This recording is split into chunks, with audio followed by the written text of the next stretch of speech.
안녕하세요. 경기도에 사는 30대 여성입니다.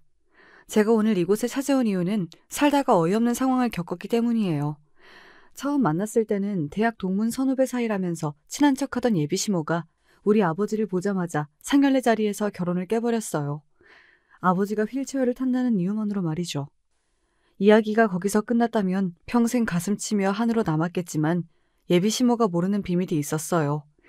그 비밀이 담긴 명함 한 장 때문에 예비시모는 그 자리에서 주저앉고 말았습니다. 순간의 선택이 평생을 좌우한다. 이런 문구 기억나시나요? 전자회사 광고였는데 찰나의 순간에 판단을 잘하라는 뜻이기도 하겠죠. 그때 예비시모가 다른 선택을 했더라면 저는 결혼을 하고 제가 평생 땅을 치며 후회했겠죠. 결국 예비시모도 순간 잘못된 판단과 선택으로 평생 나락으로 떨어져 버리고 말았습니다. 역시 사람을 겉만 보고 판단하면 안 되는데 어리석은 예비시모는 그런 선택을 했어요. 평생 머리카락을 쥐어뜯으며 괴로워했으면 좋겠네요. 오늘은 제가 겪은 어이없는 예비시모 이야기를 해드리려고 왔어요. 여기서 시원하게 털어놓고 가면 저도 이제 새 출발하려고요. 부디 제 이야기를 들어주시면 좋겠어요. 저의 예비시모는 허영심이 많고 콧대가 높은 사람이었어요. 처음 볼 때부터 자기 자랑이 심하더라고요. 그렇게 잘난 척 잘하는 사람을 처음 봤어요. 나 강남에 오래 살았고 이대 나왔어. 우리 친정아버지도 산부인과 의사였지. 남편도 치과 의사였고. 내 아들도 내과 의사란 말이지. 나처럼 의사 잘 아는 사람 없을걸? 너도 애 낳으면 아마 똑똑한 아이 낳을 수 있을 거다. 우리 집안이 그래. 저는 그런 말을 들어도 한 귀로 듣고 한 귀로 흘려보냈어요. 제 성격이 말도 안 되는 이야기는 귀담아 듣지 않거든요. 또 소심한 성격도 아니라서요. 게다가 결혼이 남편이랑 살 거지 예비시모랑 살 건 아니라고 생각했거든요. 물론 그 생각은 이번 일을 계기로 싹 바뀌긴 했지만요.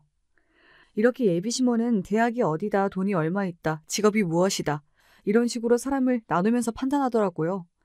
저도 처음에 시모에게 인사 갔을 때부터 어느 대학이냐, 부모는 뭐하냐 등을 물어보더라고요. 그래서 이대 영문과를 나왔다, 아버진 사업한다 이런 식으로 얘기했죠. 저는 부모의 직업을 물어보는 것이 인사치레인 줄 알았는데 다 계산하기 위함이었더라고요. 게다가 제 집이 강남 삼성동 어디 한강이 보이는 아파트에 산다고 하니 너무 좋아하시는 겁니다. 몇 층 몇 호 시세까지 알더라고요. 자가냐고 물어서 자가라고 했더니 그 후부터 예비시모는 저와 동문이다, 너무 좋다, 반갑다 난리가 났더라고요. 그러나 제가 아는 예비 남편은 예비시모와 전혀 딴판인 사람이었어요.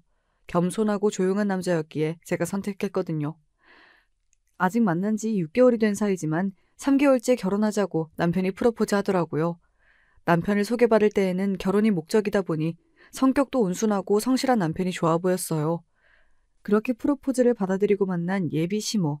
저 첫 만남 이후 이런 시모와는 못 살겠다 싶었는데요. 예비 남편이 어머니가 어차피 제주도에서 살고 있으니 저랑 만날 기회도 많이 없다고 말하니 참을 수 있게 되더라고요. 남편은 좋은데 시모가 이상하다고 결혼을 쉽게 깨기 어렵잖아요. 그렇다고 제가 참고 사는 성격은 아니다 보니 저는 자신이 있었거든요. 시모한테 당하고 우는 며느리가 되지 않겠다고요. 그러나 예비 시모의 성격도 만만치 않았어요. 그리고 내가 얼마나 뒤끝이 없는데 요새 말로 쿨하다고 한다며? 게다가 우린 동문이니 선후배처럼 여기면서 잘 지낼 거니 걱정하지 마라. 예비 시모는 상견례 하기 전 저랑 친하게 지내고 싶다면서 밥을 먹자, 차를 마시자, 쇼핑 가자 이렇게 만남을 요구했어요. 결혼하면 당신은 제주도에서 올라오지도 않을 텐데 어차피 볼 시간 없지 않냐는 겁니다. 제주도에는 예비 시부가 암 수술 후 요양차 지내고 있었거든요. 그래서 예비 시모는 앞으로 만날 시간이 없으니 서울에 볼일 보러 올 때마다 저한테 전화하겠다고 했어요. 우리 대학 선후배처럼 지내자. 그래야 거리감도 없지. 나를 어머니라고 대하지 마. 그냥 편안한 언니처럼 선배라고 생각하렴. 어머니가 이러는데 저는 솔직히 낯이 간지러웠어요. 한두 살 많은 것도 아니고 수십 년 차이가 나는데 선후배라뇨. 그래서 선을 긋는 말을 할 수밖에 없었는데요. 어머니, 누가 그러는데 며느리는 딸이 될 수 없대요. 그러니까 적당한 거리를 유지해 주세요. 그래야 저도 어머님께 예의 바르게 해야죠. 저는 어조도 높이지 않고 웃으면서 말했어요. 그러자 시모가 더 좋아하는 거 있죠? 어머, 얘 좀 봐. 역시 나랑 대학이 같아서 그러나 말을 똑부러지게 한다. 내가 그래서 널 좋아하는 거 아니니? 이번 동창회에 같이 좀 나가자. 나도 대학 교수 며느리 있다고 자랑 좀 하게. 예비 시모는 제가 어떤 말을 해도 하하호호 웃어주었어요. 자기 소원이 동문 며느리, 대학 교수 며느리래요. 저는 아직 시간 강사였는데 굳이 전임처럼 생각하시더라고요. 그래서 저를 상견례도 안 했지만 당장이라도 끌고 다니면서 자랑하고 싶어 했어요. 물론 저는 그때마다 요리조리 잘도 피해갔어요. 그랬더니 하루는 제가 수업하는 대학으로 직접 찾아오셨더라고요. 배고프지 하면서 백화점 식당으로 저를 이끄셨어요. 우리 며느리인데요. 우리 아들도 의사, 며느리는 교수예요. 공부 잘하는 애들끼리 만났어요. 좋겠죠? 주문을 받는 종업원한테 굳이 이런 이야기를 하는 이유가 뭘까요? 보는 사람 족족 그따위 자랑하는데요. 저는 그게 너무 싫었어요. 우리 집이 가난한 것도 아니고요. 나름 좋은 환경이니 공부를 자연스럽게 했어요. 과외도 받고 학원도 다닌 결과인데 무슨 역경을 뚫고 이겨낸 사람처럼 자랑하는 것도 아니라고 생각했어요. 공부는 자랑하려고 배우는 게 아니거든요. 하지만 예비 시모는 자신을 과시하고 드러내고 어필하는 것이 취미인 사람이었어요. 저랑 예비 남편이랑 알지도 못하는 접대하는 종업원들이 좋겠다고 칭찬해주는 것이 무슨 의미일까요? 너무 창피해서 쥐구멍이라도 들어가고 싶었어요. 백화점에 쇼핑을 가도 예비 시모는 사람들에게 제가 어떤 사람인지 이야기하는 것을 좋아했어요. 서비스를 위해 점원이 모녀지간이냐고 물어보면 맞는다고 해놓고 같은 대학이니 어쩌고 하면서 자랑을 늘어놓는 거였어요. 우리 며느리가 나랑 동문이잖아. 이대 동문. 옛날에는 이대 영문 가면 여자로 최고였어요. 혼자 돌아다니며 자랑만 하면 저랑 무슨 상관이겠어요. 안 보면 그만인데요. 하지만 굳이 저를 불러내서 이곳저곳을 헤매니 제가 화가 나는 겁니다. 처음에는 동문 자랑하고 싶어 저를 부르나 했지만 실상은 돈이었어요. 명품은 아니더라도 백화점에 가서 옷이나 신발, 액세서리 같은 것을 고르더니 저보고 계산하라고 하는 겁니다. 그것도 매우 자연스럽게 말이에요. 계산대 위에 물건을 올려놓고는 슬그머니 뒤로 빠져버리는데요. 처음에는 가볍게 스카프나 열쇠고리 같은 비교적 가격이 낮은 물건이었지만 시간이 갈수록 점점 금액이 커졌어요. 우리 아들 같은 남자 아무나 못 만나. 의사, 사모 아무나 되나? 요새는 의사 되는 것도 돈 많이 들어. 나 정말 힘들게 키워서 너 주는 거다. 이 정도는 네가 감수해야 해. 예비 시모는 의사가 무슨 재벌이나 되는 것처럼 거드름 피우더라고요. 얘 정원아, 이건 어떠니? 저건 괜찮아? 이러면서 옷을 잔뜩 고르는 걸 있죠. 그래놓고 계산대에 가서는 뒤에 있는 예비 며느리가 계산할 거라고 큰 소리로 이야기했어요. 제가 어느 대학에서 강의한다는 것도 말하면서요.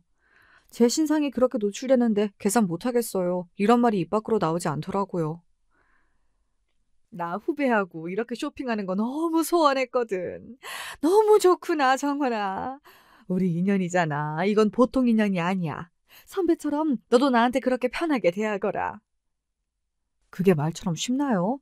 어떤 선배가 후배 지갑 거덜내려고 하겠어요. 게다가 원래 선배가 후배한테 밥 사주고 그러지 않나요? 말이 후배랑 즐기는 데이트죠. 속된 말로 돈 뜯는 것과 무슨 차이가 있겠어요. 처음엔 받아줬어요. 한두 번이야 사드릴 수 있잖아요. 하지만 습관적으로 불러내는 통에 제가 더 이상 안 참았어요. 무슨 하인 다루듯이 정원아 가서 계산해라 이러니 참을 수가 없었죠. 돈푼이는 집안딸 같은데 의사랑 결혼하니 돈을 마구 쓸 거로 생각했나 봅니다. 그날도 어김없이 후배야 이런 호칭을 쓰면서 저를 백화점 앞으로 불러냈어요. 평소처럼 물건을 고른 후에 점원한테 저기는 후배가 계산할 겁니다. 이럴 것이 불보듯 뻔하니 제가 선수를 치려고 준비하기 시작했어요. 의사랑 결혼하려면 이 정도 각오해야 한다니 말이 됩니까 그게? 본때를 보여줘야겠다고 생각했어요. 저는 예비 시모 앞으로 뛰어가 말도 안 되는 애교를 시작했어요. 시모도 웃는 얼굴로 저보고 사달라고 하니 저도 똑같이 하려고요.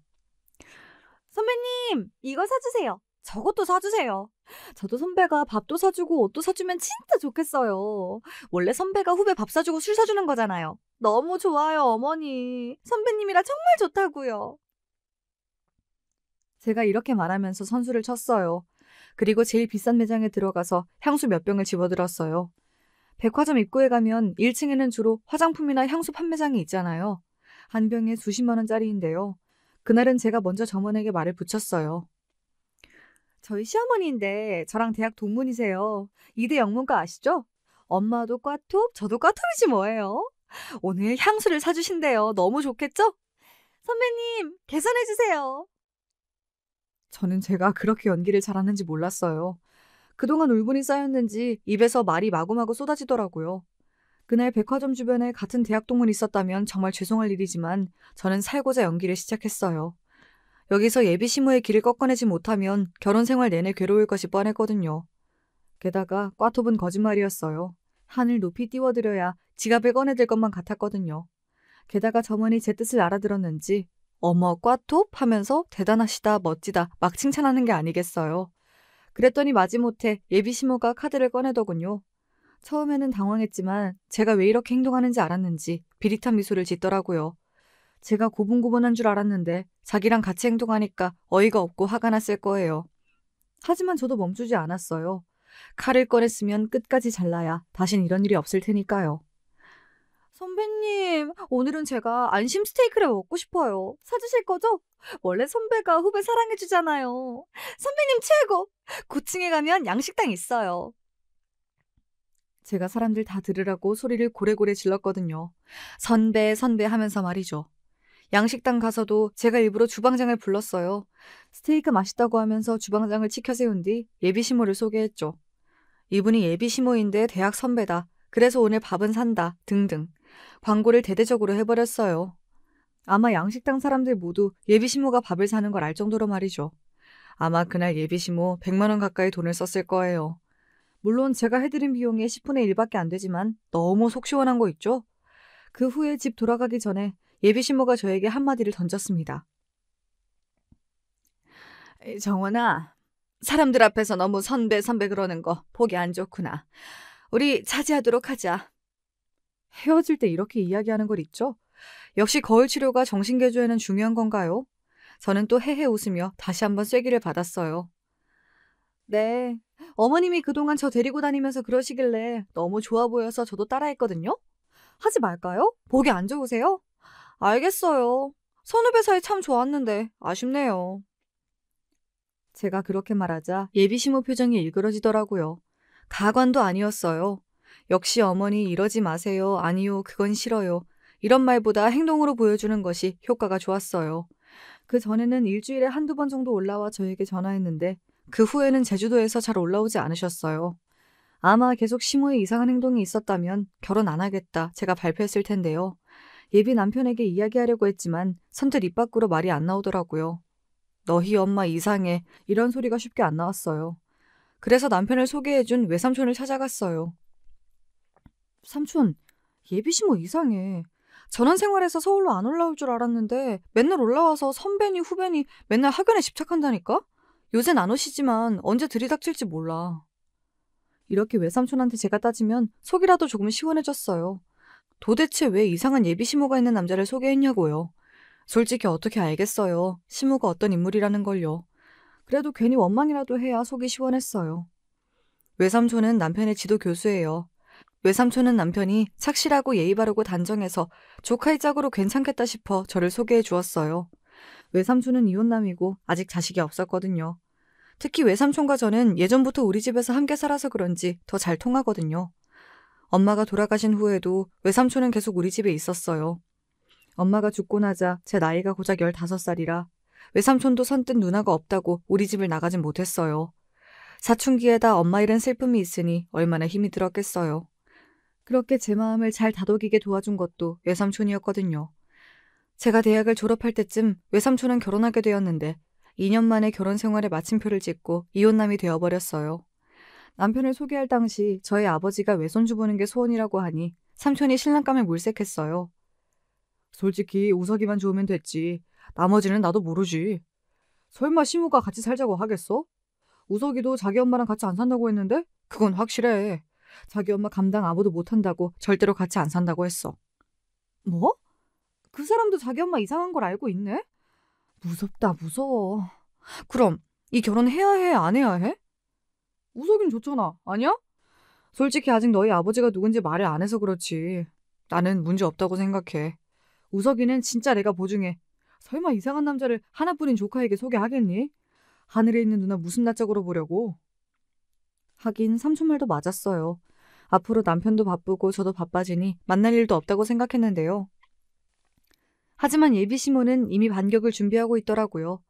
갑자기 저한테 전화가 왔어요. 서울인데 당장 만나야겠다면서요. 급한 일이라고 했어요. 저는 예감이 이상해서 예비 남편에게 이야기하고 같이 가자고 했지만 하필 급한 수술이 잡혀서 늦게 온다는 거예요. 저는 청심환까지 먹고 시모를 만났어요. 사람이 감이란 것이 있잖아요. 뭔가 기분이 나빠지기 시작했어요. 아니나 다를까요? 예비 남편이 근무하는 병원 근처 카페에서 만났는데요. 예비 시모는 이상한 말을 하기 시작했어요.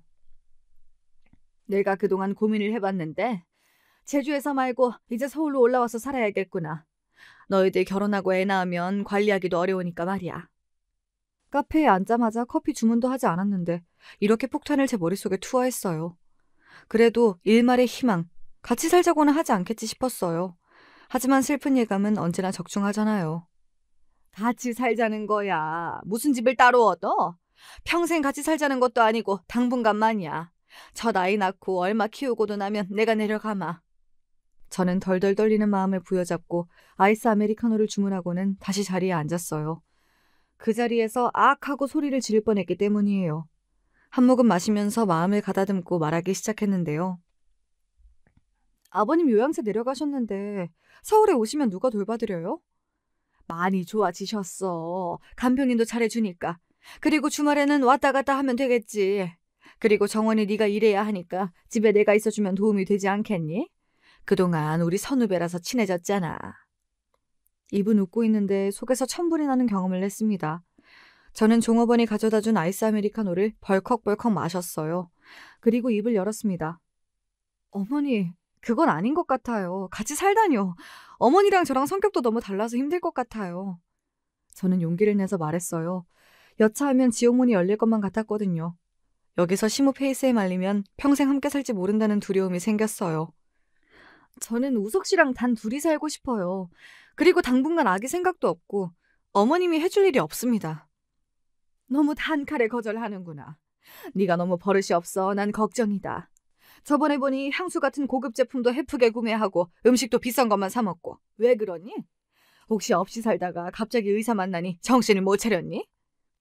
그건 왜 그런지 아시잖아요. 어머니가 하시는 대로 따라했을 뿐이에요. 싫다고 하셔서 안 하기로 했고요.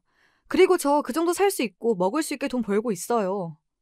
사후 경직 월급이 얼마 된다고 그래. 내가 좋게 봐서 교수지. 네가 교수니? 그냥 강사 아니야? 그 정도 위치에 우리 우석이를 만날 수 있다고 생각해? 저는 한숨을 쉬며 커피를 마셨습니다.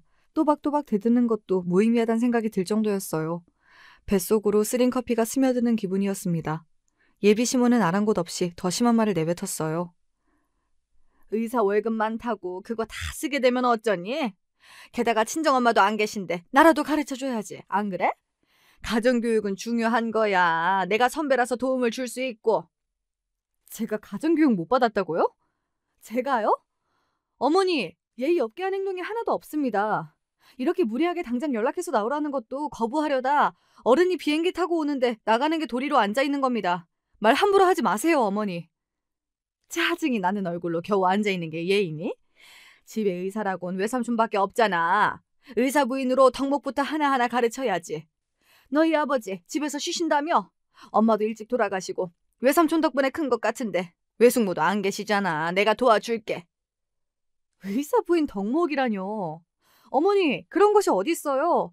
의사가 특수한 직업이지만 특별한 것은 아니잖아요? 저 우석 씨 의사라서 결혼하는 것이 아니에요. 좋은 사람이라서 결혼하는 거지. 그깟 의사라서 결혼하는 게 아니라고요. 어머, 얘 봐라. 그깟 의사? 네 주제에 가당치도 않은 거였어. 저번에도 말했지만 우리 아버지 의사야. 내 남편도 의사고 내 아들도 의사고. 그런 것들이 얼마나 중요한지 아니? 내 남편 내가 내조해서 병원장까지 만들었다. 비록 대형 병원은 아니지만. 지금 우석 씨 병원장 못 만들까 봐 이러시는 거예요? 어머니 아들 병원장이라도 만들어주려면 저한테 이러시면 안 돼요. 어쩌려고 그러세요? 뭐라고? 솔직히 안 교수님 봐서 너 며느리로 맞이했다. 주제도 모르고 나서지 말라. 남들은 의사 며느리 맞이하라고 하지만 아니야. 남편 스트레스 다 받아줘야 하는데 같이 의사인 건 나 싫거든. 다신 이런 건방 떨지 마. 건방이 아니고요. 제 의견을 말씀드린 겁니다. 아마 우석 씨 뜻도 저와 같을 거예요. 만약에 아니라면 저 결혼 못하고요. 합가는 아닙니다. 정원아, 지금 내 아들 병원에서 최고 대우 받아 병원장 될 수도 있어. 이사장이 우리 아들 좋아한대. 그래서 가능한 거야. 물론 네 학위에 달렸지만. 병원장 제 학위에 달린 것이 아니라 우석 씨가 열심히 하면 되는 거예요. 그리고 이사장님, 제가 알기론 모든 의사를 좋아하세요. 우리 삼촌도 좋아하시고요. 아시겠어요? 너한테 대학 선배뿐 아니라 의사 부인 선배로 혹은 인생의 선배로 멘토 좀 하겠다는데 왜 이래? 그러니까 같이 살 거야. 그렇게 알고 혼수 준비해. 그때였어요. 예비 남편이 들어오더니 한 번은 못 본 무서운 얼굴로 예비 시모를 노려보는 거였어요. 제가 저번에도 말씀드렸죠. 정원 씨한테 따로 연락하지 말라고. 그리고 같이 살다뇨. 전 싫습니다. 절대로 같이 안 사니까 그런 줄 아세요. 정원 씨, 일어나요. 같이 나가요. 더 듣다가 화병 나서 죽어요. 예비 남편은 제 손목을 잡아 끌며 밖으로 나갔어요. 그리곤 미안하다고 대신 사과했죠. 같이 살 일도 없고 이제 예비 시모가 연락해도 받지 않아도 된다고 했어요. 나중에 제주도 한번 내려가 예비 시부를 만나고 결혼하면 된다고 하는 겁니다. 엄마가 그런 게 있어요. 쉽게 말해서 잘난 척이라고 하죠. 남한테 보이는 걸 중요하게 생각하는 경향이 있어요. 솔직하게 저 외동아들이 아니에요. 형이 하나 있었는데 뇌성마비였거든요. 17년 살다가 죽은 형이었어요. 근데 엄마는 그것도 없던 일처럼 행동하더라고요. 뇌성마비 아들을 키우면서 모자란 아이를 낳았다며 예비 시모가 구박을 많이 받았다고 하더라고요. 저는 의사 집안에서 뇌성마비가 유전보다는 환경적 요인이 더 많은 걸 몰랐냐고 반문했더니 예비 남편이 눈을 동그랗게 뜨는 겁니다. 의사 집안이요? 엄마가 그래요? 외할아버지랑 할아버지 다 농사 지으셨는데요. 진짜 엄마가 그랬어요? 만날 때마다 의사 집안이라고 하셨는데 아니에요? 아버지는 치과 의사셨지만 나중이면 책방 운영하셨어요. 하긴 치과 운영하셨으니 병원 장은 맞나? 아무튼 엄마가 정원 씨한테 많이 밀렸는데요. 불리하니 거짓말했나 봐요. 예비 남편은 엄마는 자기가 이제 막아줄 테니 너무 걱정하지 말라고 하더군요. 시모가 그렇게 다급하게 올라와 서울에 같이 살자고 어필한 것은 제 기선을 제압하기 위해 떠든 말 같았어요. 제가 호락호락한 며느리가 아니란 것을 알고 서울 살겠다 협박하고 반응을 보려고 했나 봅니다. 제가 그 작전에 안 먹혔다는 것이 문제지만요. 생각해보면 예비 시모가 제주도에서 올라와 서울 어디서 정착할 수는 있겠지만 저와 살 일은 없었을 거예요. 제가 시집살이를 사서 할 만큼 바보는 아니니까요. 어찌되었든지 합가는 불가하다고 정확하게 예비 남편과 예비 시모에게 이야기했으니 더는 고민하지 않기로 했어요. 남편도 솔직히 예비 시모에게 평생 시달렸다고 해요. 의사 못하면 안 된다고 어릴 때 맞기도 많이 맞았고요. 그래서 결혼으로 인연을 끊고 싶다고 했어요. 그 말이 없었으면 그만 만나자고 해야 하나 싶었는데 남편이 솔직히 시모와 관계를 끊는다고 해서 내심 기뻤어요. 그 대신 하나 궁금한 것이 있더라고요. 어머니한테 우리 집안 이야기 안 했죠? 하는 게 낫지 않겠어요? 아버님이 병원 이사장인 거 알면 더 이상해져요. 엄마 난리 나겠죠. 정원 씨 더 괴롭히면 어떡해요. 상식적으로 이사장 딸이면 잘 보이려고 하는 게 맞는데 엄만 저 기죽을까 봐서 안달 복달일걸요. 엄마가 정 힘들면 이민도 생각하고 있으니 너무 고민하지 마요.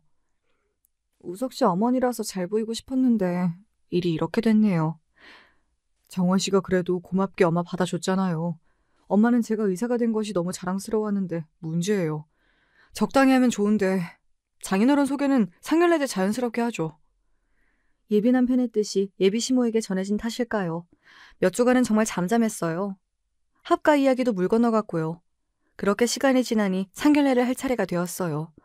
이럴 때는 죽은 엄마가 더 생각났어요. 같이 있으면 얼마나 좋을까 하고 말이에요.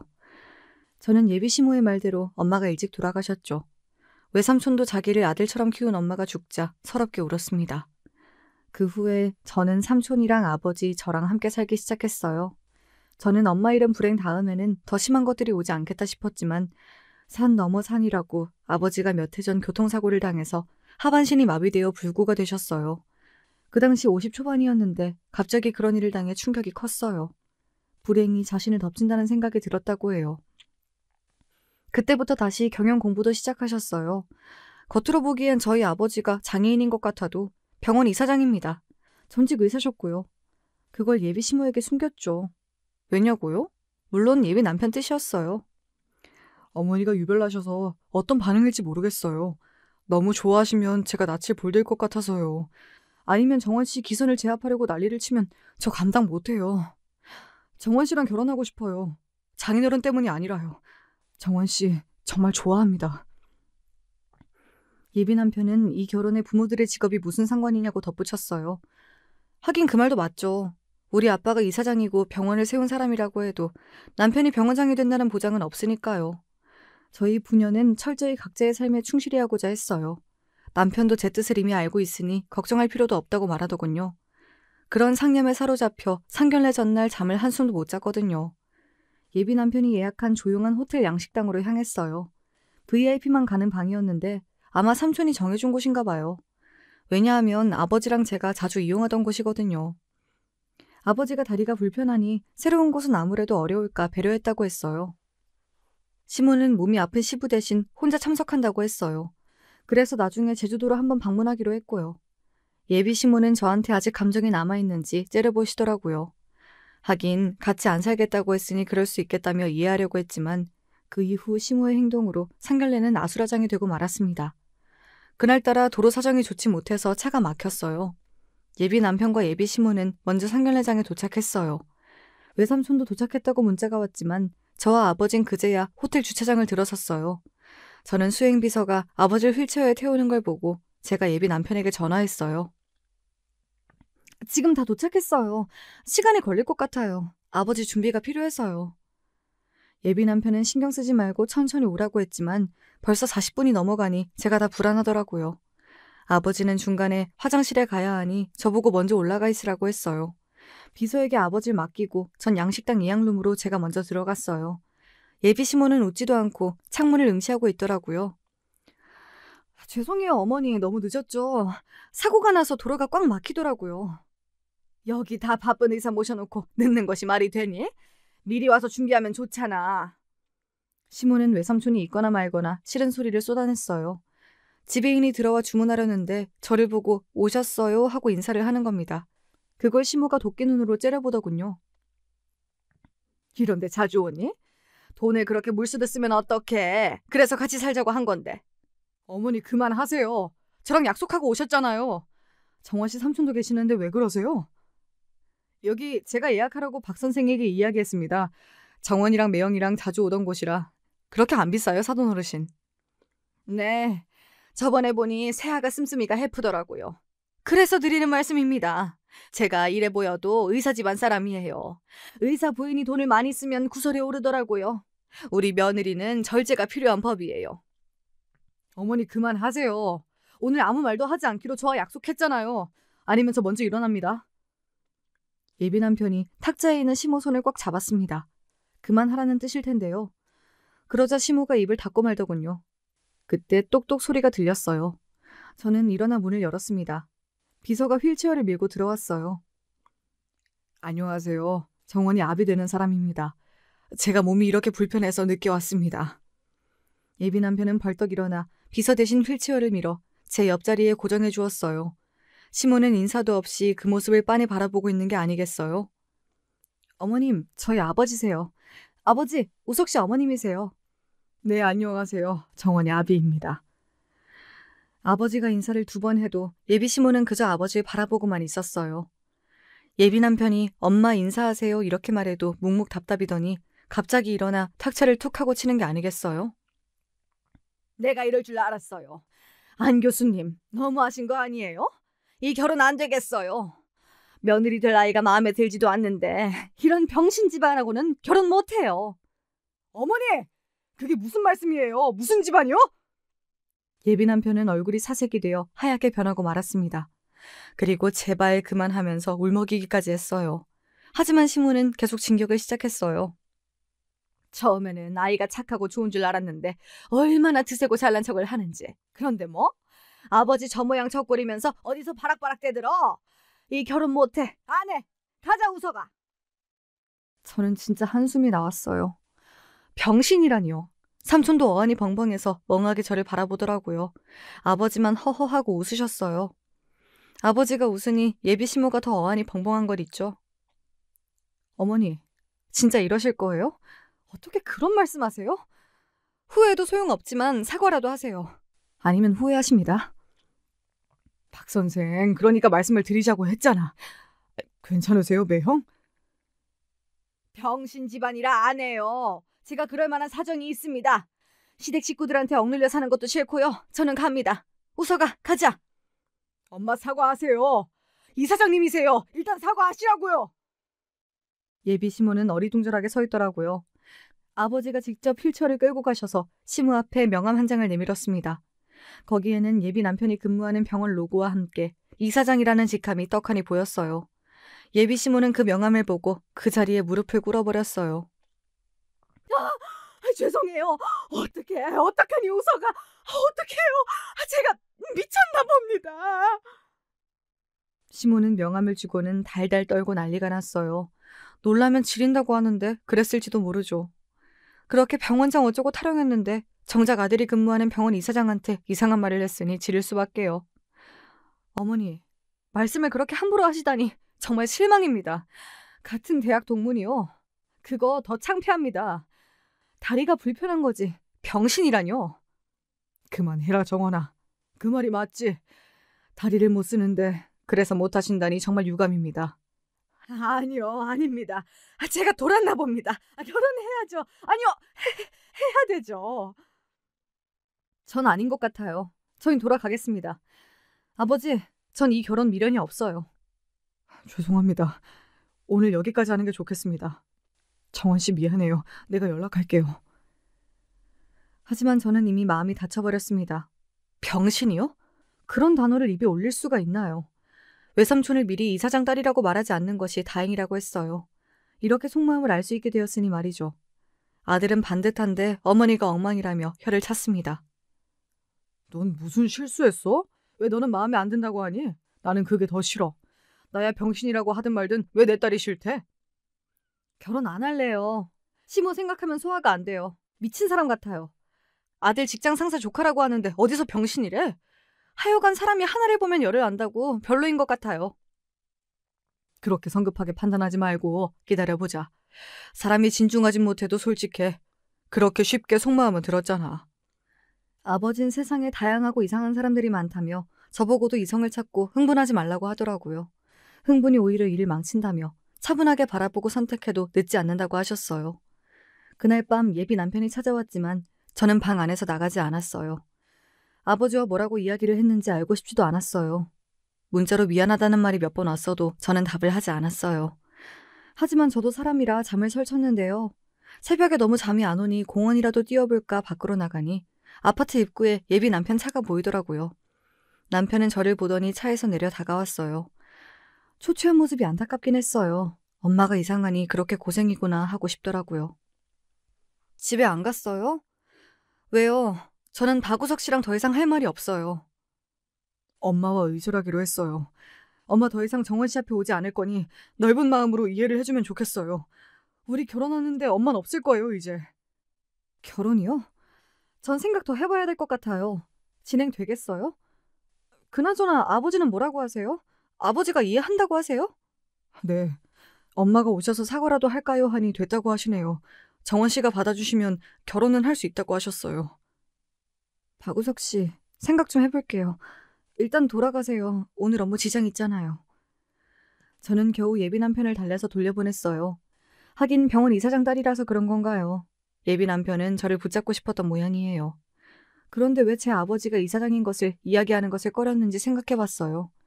예비 시모 성격이면 좋다고 했을 건데.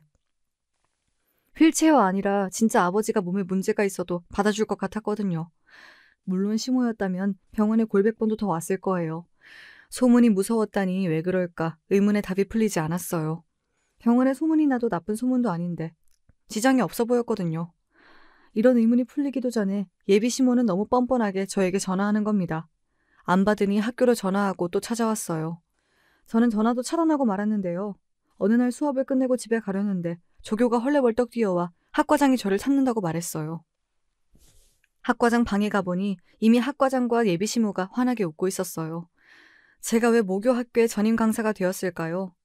학과장이 예비 시모 동문이라고 했습니다. 예비 시모는 인사차 왔다며 일어나더라고요. 거기서 싫다고 할 수도 없고 어쩔 수 없이 예비 시모를 데리고 그 방을 나오게 되었죠. 캠퍼스 한쪽 벤치에 앉아서 이야기하자며 예비 시모가 저를 데리고 갔어요. 여기서 싫다고 뿌리쳐봤자 보는 눈이 많으니 오히려 이상해지겠다 싶었어요. 미안하다, 정원아. 한 번만 이해 좀 해줘라. 나 아들 중에 뇌성마비가 있었어. 그래서 신체적으로 이상이 있으면 그렇게 반응이 나와. 그때 나도 제정신이 아니었어. 우석 씨가 어머니랑 의절한다는데 아직 안 했나 보죠? 저는 결혼도 생각해보기로 했어요. 그러니 사람들한테 예비 시모라고 소개하지 마세요. 결혼 안 할 수도 있잖아요. 아버님에게 사과는 드리고 의절해도 해야지. 그게 네가 원하는 거면 다신 안 찾아올게. 우리 우석이 제발 버리지 마라. 지금도 매일 괴로워하고 있어. 사과하고 의절하세요. 그리고 다신 학교에서 저를 찾으시면 안 됩니다. 결혼은 좀 더 고민해볼게요. 그럼 조심히 가세요. 저는 할 말만 하고 돌아서 버렸어요. 어떻게 뻔뻔하게 찾아올 수가 있나요? 아버지 앞에서 무릎을 꿇고 사과하고 용서 빌었다고 하지만요. 아버지는 이해하고 용서해도 저는 그렇게 쉽게 되질 않았어요. 아무리 자기 아들이 뇌성마비였다고 내 아버지를 병신이라고 할 필요는 없잖아요. 아무리 생각해도 예비 시모도 이해되지 않았어요. 사람이 기본적으로 다른 사람을 무시하면 나올 수 있는 말 아닌가요? 게다가 예비 시모는 내 앞에서 하는 말과 뒤에서 하는 행동이 달랐어요. 제 앞에서 용서를 빈다고 했지만 돌아서서는 이사장 딸과 결혼한다고 소문내고 있었어요. 그래야 제가 사람 눈이 무서워 결혼이라도 할 줄 알았나 봅니다. 하지만 그건 자기 생각일 뿐이고요. 사람들 눈 안 무서워하는 사람도 있습니다. 바로 저예요. 남들 보는 것이 무슨 상관이라고 자기 인생을 함부로 굴리겠어요. 예비 시모의 이런 태도가 오히려 결혼하기 싫은 이유였어요. 우석 씨, 우리 원점으로 돌아가죠. 결혼이 아무리 우리끼리 한다고 해도 무리예요. 의절이 되겠어요? 천륜인데요? 그리고 제가 보기엔 어머니 의절 못해요. 벌써 병원에 자기가 이사장들 시모라고 하고 경비실을 통과했다는데 사과도 하기 전에 그게 말이 돼요? 예비 신랑 말대로 병원의 소문이 삽시간에 퍼졌어요. 예비 시모는 동창들 모이는 카톡방에서 벌써 자기 아들 병원 이사장 딸하고 결혼한다고 이야기했대요. 병원 입구 경비 요원들에게도 병원 로비에 있는 커피 전문점 사장한테도 자기가 이사장 따님 시모라고, 그리고 자기 아들이 여기 내과 전문이라고 큰 소리를 쳤나 봅니다. 아버지를 어떻게 구워 삶았는지 용서라는 단어가 나왔어요. 시모가 일주일 내내 가서 손이 발이 되도록 빌었다고 해요. 아버지가 이해하겠다고 하는 이야기가 무슨 뉴스라고 신이 나서 저한테 예비 남편이 전하는 거 있죠. 아버님도 용서해 주신다고 했어요. 오늘 어머니가 벌써 5번째 방문해서 무릎이 닳도록 비셨어요. 형이 뇌성마비라 트라우마가 있어서 그랬다고 이해도 하시고요. 이제 정원 씨만 이해해주면 좋겠어요. 엄마는 의절해요. 그건 진짜예요. 믿어주세요. 모르겠어요. 더 이상 아무런 생각이 들지 않아요. 결혼하고 싶지 않아졌어요. 좀 더 생각을 해볼게요. 전화하거나 찾아오지 마세요. 그렇게 저랑 결혼하고 싶은 예비 남편도 필사적이었어요. 물론 예비 남편 마음을 모르는 것은 아니에요. 이사장 딸과 이대로 헤어지긴 싫을 수도 있잖아요. 아버지는 이미 소문이 날대로 났는데 결혼 물을 수 있냐고 하셨고요. 예비 시모는 찾아오진 않더라고요. 이미 의절해서 다신 안 본다는 서약서를 예비 남편이 써왔다고 하더라고요. 솔직히 우석 씨 좋은 사람 같았어요. 실력 있는 의사고 허우대가 멀쩡했으며 주변 평판도 좋아요. 그래서 6개월 만난 사이며 결혼까지 염두에 두었는데요. 왜 찝찝한 기분이 드는 걸까요? 그 이유가 며칠 후에 밝혀졌어요. 아, 진짜 그 부모의 그 자식이 맞는 건가요? 거짓말을 밥 먹듯이 하는 것이 두 모자가 거의 똑같다는 생각이 들었습니다. 그날은 기말고사를 앞두고 집에서 시험 문제를 고르고 있던 일요일 오후였어요. 그때 외삼촌으로부터 전화가 왔습니다. 아버지 몰래 잠깐 나올 수 있냐는 겁니다. 아버지 몰래? 그런 말은 외삼촌이 지금까지 해본 적이 없는 말이었어요. 외삼촌이 만나자는 장소에 도착했어요. 중국집 예약된 방으로 가니 어떤 여자가 삼촌이랑 함께 앉아있는 게 아니겠어요? 처음에는 삼촌의 여자인가 싶었는데요. 그러기엔 여자가 너무 어렸어요. 20살 초반으로 보였거든요. 아버지 몰래 왜 나오라는 거예요? 그리고 이 여자분은 누구예요? 삼촌이 대답도 하기 전에 갑자기 등줄기에 땀이 하나 씩 지나갔어요. 이래서 여자의 감이 무서운 건가요? 그 여자가 누구인지 왜 저를 찾아왔는지 감이 슬슬 오기 시작했어요. 여러분도 감이 오시죠?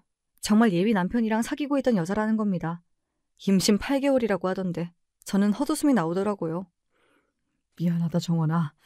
10길 물속은 알아도 1길 사람 속은 모른다더니 진짜 미안해. 이 친구 우리 병원 간호사였는데 임신이래. 박 선생 아이란다. 그래도 임신은 너 만나기 전에 한 거더라고. 저는 말 없이 그 여자를 쳐다봤어요. 제가 못된 사람인가요? 갑자기 잘난 척하는 예비 시모가 떠올랐어요. 간호대학원이나 나온 여자도 아니고 간호조무사라는데 나이도 20대 초반. 여자는 아예 작정하고 덤빈 스타일로 보였지만 울고 있더라고요. 이 여자를 보면 우리 선배님은 어떤 표정을 지을까가 오히려 궁금했어요. 별것도 아닌데 왜 불러요, 삼촌. 저 그 사람이랑 결혼 안 해요. 그날 상견례 자리에서 결정한 것 바뀐 것 없어요. 아버지도 제 뜻대로 했다고 하고요. 이래서 소문내는 게 싫었구나. 저 갈게요. 알아서 잘 정리하세요. 그날 밤 정말 잠이 잘 오더라고요. 그동안 결혼을 해야 하나, 진짜 좋은 사람인가 아닌가 이런 의심이 있었는데요. 역시 그런 마음이 들 때면 결혼하면 안 되는 것 같아요. 저는 아버지에게 결혼을 안 하겠다고 말했고 찾아온 예비 남편에게도 전화로 쐐기를 박았어요. 이미 예비 남편은 외삼촌에게서 많이 맞은 상태였거든요. 박우석 씨, 결혼 안 합니다. 안녕히 계세요. 이제 전화 차단합니다. 저는 이 말만 하고 전화를 끊어버렸어요. 정말 자유였죠. 곧 방학이 다가왔고 저는 다음 학기에 지방대학 전임교수로 발령받았는데요. 저는 아무도 모르게 아예 집으로 옮겨버렸어요. 예비 남편은 매일 아파트 앞에서 진을 치고 있다가 경찰에 의해 쫓겨났다고 했어요. 그 후 외삼촌 말로는 아무도 모르게 예비 신랑의 병원을 그만두었다고 했어요. 그리고 서울 어디서 개업했다는 말이 떠돌고 있었죠. 그 여자랑 비밀로 결혼까지 했다는데 저는 아무 신경이 쓰이지 않았어요. 그러거나 말거나 말이죠.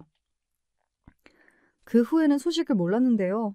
시무는 총동창회에서 자취를 감췄다고 합니다. 이사장 딸과 결혼 앞두고 배부른 간호조무사가 나타났으니 무슨 삼류 드라마에서나 나올 소재잖아요.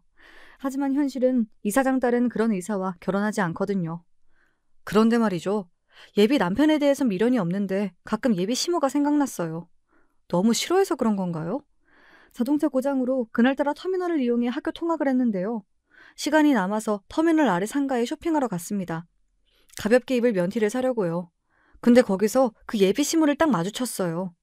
서로 말은 안 했지만 알아보긴 했거든요. 시모는 아이를 안고 있었어요. 그 옆에는 시모와 비슷한 나이의 사람이 있었고요. 아기용품을 사러 왔는지 아무튼 한 보따리 들고 제 옆을 지나쳐갔어요. 백화점에서 당당하게 저한테 후배 선배 하던 시모가 아니었어요. 외삼촌 말로는 그 여자가 애만 낳고 도망갔다고 해요. 예비 시모를 보고 식겁을 한 모양이에요. 그래서 그 예비 시모가 병든 남편의 아이 그리고 자기 아들까지 건사하느라 폭삭 늙었다고 했어요. 그니까 왜 병신이라고 해서 이 사단을 만들긴. 그 말을 했으니 다행인 거지. 그 아이 나중에 업고 찾아와봐, 병원으로. 아님 식장으로. 생각만 해도 소름이 돋는다. 하도 결혼하라고 하니 해볼까 하고 소개받은 내가 바보지. 그 간호조무사가 2억 뜯어갔다는데 아주 박 선생 선볼 때마다 와서 난리를 치나 봐. 너랑은 사귀는 줄 몰랐대. 아무튼 매형 귀에 안 들어가서 다행이지. 아님 나 죽었다. 그때도 그런 시댁 자리에 너 시집 보낸다고 나 진짜 귀에 피가 나도록 잔소리 들었거든. 그동안 모아둔 재산 남편 병원비로 날려 여자한테 돈 뜯겨 애 키워야 해. 아마 시모는 똥줄이 타겠죠. 알아서 혼이 나니 전 미움도 없더라고요. 사람이 마음을 잘 써야죠. 그리고 상황 판단을 잘해야 할 것 같아요. 요새는 연애도 시작했는데요. 이번에는 남자 어머니 먼저 만나보려고요. 자라보고 놀란 가슴 소뚜껑 보고 놀란다고 하잖아요. 지금까지 제 이야기 들어주셔서 감사해요.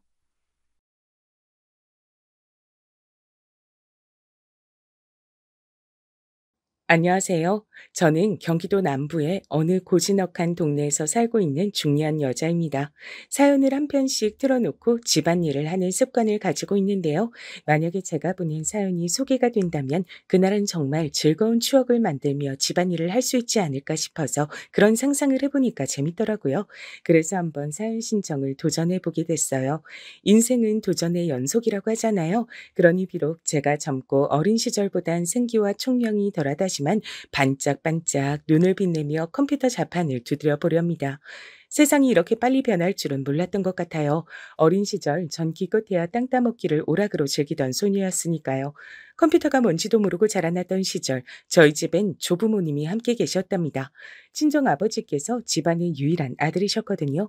고모만 셋이었고요. 제가 보기엔 고모들도 다 좋으시고 전부 효녀신데 조부모님께선 아들이 최고, 딸은 출가 외인이라고 하시면서 저희 친정 아버지를 가장 귀하게 여기시며 예뻐하셨습니다. 특히 친할머니께서 아들을 귀히 여기시는 것에 앞장을 서셨어요. 그래서 고모들을 향해선 곧잘 모진 말씀도 뱉으셨지만 친정 아버지에겐 순하게만 구셨고 저는 그런 모습을 봐오며 자라났습니다. 친정엄마께선 친할머니께 많이 시달리고 사셨어요. 우리 권영이가 어떤 아들인데? 우리 권영이가 얼마나 귀하고 대단한 아들인데 너는 시집을 오면서 고작 그런 거적대기나 들고 와? 차라리 뻔뻔스레 맨몸으로 시집을 오지 그랬니? 친정 부모님 두 분이 결혼하셨을 당시 친정 엄마께선 이불을 해오셨다고 해요. 다른 건 없었고 간신히 이불만 장만을 해오셨던 것은 외가의 형편이 좋지 못했기 때문이라고 합니다. 그래도 딸을 시집 보낸답시고 외할머니께서 많은 신경을 쓰시며 나름대로 이불을 좋은 것으로 해주셨는데 그 마음을 친정 엄마께선 익히 잘 알고 계셨기에 친할머니의 발언에 매번 큰 상처를 받으셨다고 해요. 엄마께는 소중한 이불인데 그걸 친할머니께선 걸핏하면 트집 잡으시며 거적대기라고 비하를 하셨으니까요.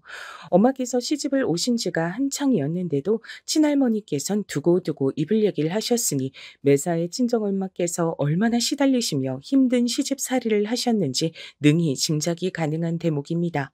저는 어렸을 적에 좋게 표현을 하자면 긍정적인 아이였고 나쁘게 표현을 해보자면 맹해서 별로 생각 자체가 없었어요. 그래서 친할머니께서 저를 향해 계집애가 뛰는 거 아니다라고 하신다든지 그런 핀잔을 주셔도 헬렐레 웃기나 할 뿐이었습니다.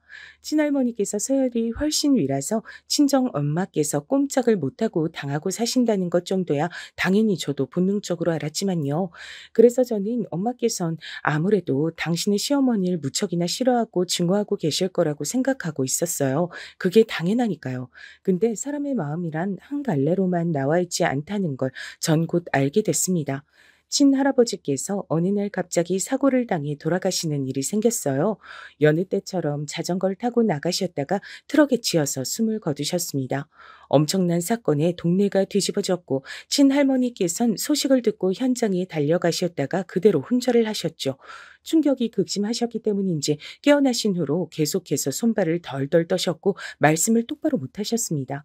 갈수록 입맛도 잃어가셨죠. 기력이 점점 쇠하시는 게 눈으로 확연히 보일 정도였어요. 저러다가 친할머니마저 얼마 못 사시는 거 아니냐며 친정 부모님께서 무척 걱정이 많으셨습니다. 어머님, 오늘도 그렇게 돌아가신 아버님 생각으로만 지내실 거예요? 밥도 크게 한술 뜨시고 기운도 차리셔야죠. 특히나 친정엄마께서 눈물로 친할머니를 위하시는 모습을 보며 제가 얼마나 놀랐던지 몰라요. 그토록 오랜 세월 시달리셨으면서도 친할머니를 향해 조금도 잘됐다는 생각을 하지 않으시고 안타까움에 발을 동동 구르시는 친정엄마의 모습에 전 놀랐지만 친할머니께선 그것을 넘어서 감동을 받으신 듯 보였어요. 어느 날 엄마께서 식사를 차려 방으로 가져다 드렸을 때 친할머니께서 눈물을 조용히 흘리시는 모습을 봤거든요. 엄마를 바라보시는 눈빛에서 많은 감정들이 읽혔습니다. 엄마의 극진한 간호를 받으신 친할머니께선 조금씩 혀가 풀리셔서 다시 말씀을 똑바로 하실 수 있게 됐고 주변에선 며느리의 효심이 시어머니를 살린 거라고 떠들었습니다. 애미야, 나는 네 시아버지가 그렇게 떠난 이후 요새 왜 자꾸 옛날 생각이 나는지 모르겠다. 옛날이라면 언제요? 아버님하고 처음 만나셨을 때요? 그건 애저녁에 잊어버렸어. 근데 딸 자식들한테 해준 것 하나 없이 퉁명스레 키운 것이 생각이 나질 뭐니. 딸은 어차피 출가 외인이라 없는 형편의 공부를 아예 시킬 필요가 없다고 못을 일찍이 박았던 게 왜 자꾸만 생각이 나던지.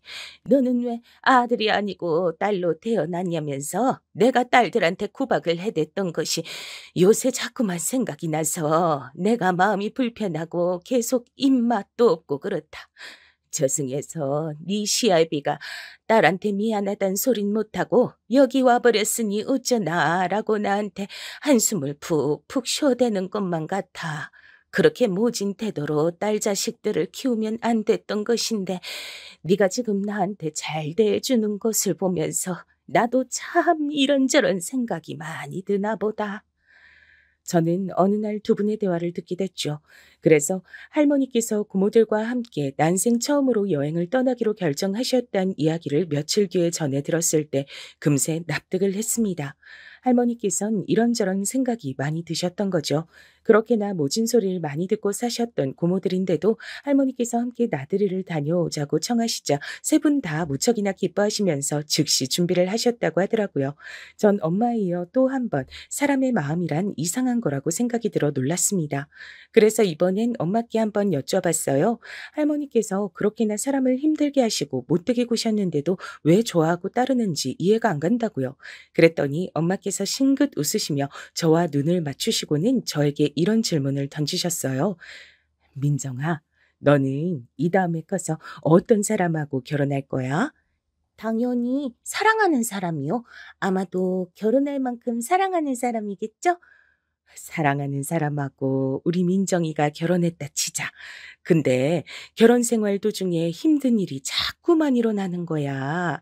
사랑을 해서 결혼을 했는데 그 사람이 민정이를 자꾸만 힘들게 하는 거지. 그럼 민정이는 어떻게 할 것 같아? 네?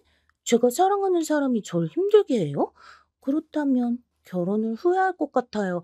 괜히 결혼했다고 하면서 결혼 생활을 끝내고 싶어질 것 같아요. 정확히 봤어.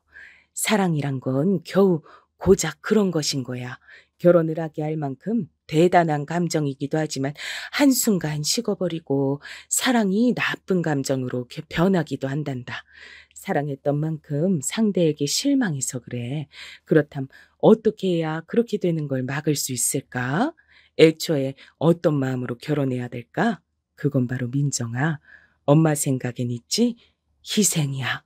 내가 이 사람과 결혼하면 내가 더 희생하고 살 수 있을 것 같다는 생각이 들 때 그런 생각 드는 사람하고 결혼을 하는 거란다.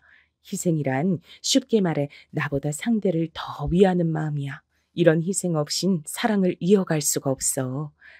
아, 알 것 같아요. 그러니까 엄마나 고모들은 희생을 할 줄 아는 분들이란 거죠? 맹하기로 동네에서 소문이 났던 제가 웬일로 일찍 깨달음을 얻고서 그렇게 반문했을 때 친정엄마께선 즉답을 해주진 않으셨지만 긍정의 뜻과도 같은 미소를 저에게 보내주셨죠. 그 후로 저는 그 가르침을 가슴에 새기고 살았습니다. 만약 할머니께서도 이 희생을 당신의 아들에게만 펼치지 말고 딸들과 며느리에게도 베푸셨다면 많은 상황들이 달라졌을 거란 생각이 들었어요. 그래서 할머니께서도 희생이란 것을 배우시고 변하시는 모습을 보고 싶단 마음도 얼핏 품었죠. 저도 할머니와 왠지 가까워지고 싶단 생각을 품었던 때 또 한 번 슬픈 일이 닥쳤습니다. 고모들과 먼 지방 지역으로 여행을 가셨던 할머니께서 낙상사고를 당해 돌아가신 겁니다. 뿐만 아니라 큰 고모 역시도 발을 헛디뎌 추락하시던 친할머니께 빠르게 다가가 도우려고 하시다가 같이 떨어지고 마셨죠. 할머니께선 현장에서 바로 돌아가셨고 고모께선 병원에서 사흘을 버티시다 하늘나라로 떠나셨습니다.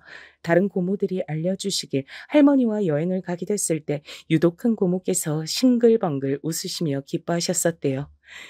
아이고 참나 진짜 인생은 오래 살고 볼 일이야. 내가 이 나이 먹고서야 우리 엄마 관심 다 받아보네. 하늘에서 우리 아버지가 아주 신기하실 일이야. 집안의 장녀로서 온갖 굳은 일을 다 도맡아 하시면서 크셨다고 하던데 그럼에도 늘 엄마를 영원히 짝사랑하는 딸의 모습을 하고 계셨던 게 큰 고모라고 들었습니다.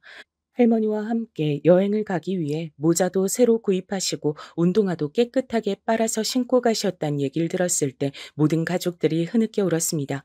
너무 슬펐어요. 왜 이런 슬픈 일이 세상에 벌어져야 하는지 이해를 할 수 없었고 열심히 잘 산다고 해도 이렇게 사고를 당해 떠나면 한순간 끝나버리는 것이 인생인 것만 같아 전 한동안 허무주의에 시달렸습니다.